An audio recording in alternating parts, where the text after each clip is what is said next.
হাসপাতালে একদিন চিকিৎসা নিয়ে বাসায় ফিরেছেন বিএনপি চেয়ারপারসন বেগম খালেদা জিয়া।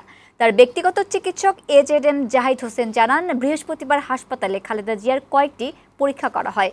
এরপর সেসব পরীক্ষার রিপোর্ট পর্যালোচনা করে বাসায় রেখে চিকিৎসার পরামর্শ দেন চিকিৎসকরা।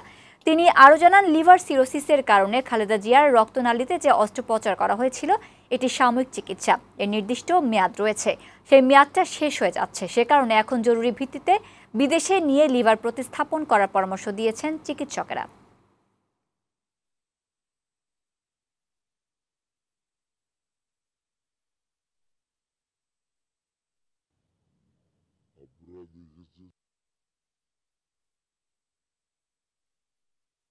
সুস্থ কর্মক্ষম হয়ে চলার জন্য যে চিকিৎসা প্রয়োজন সেটি তো এই দেশে দেওয়া যাচ্ছে না, আশেপাশে অনেক জায়গায় নেই। কত দ্রুত ওনার সুচিকিৎসার জন্য দেশের বাইরে নিয়ে যাওয়া যায় তার উপরে নির্ভর করছে আগামী দিনে দেশনেত্রীর স্বাস্থ্য এবং ভবিষ্যৎ।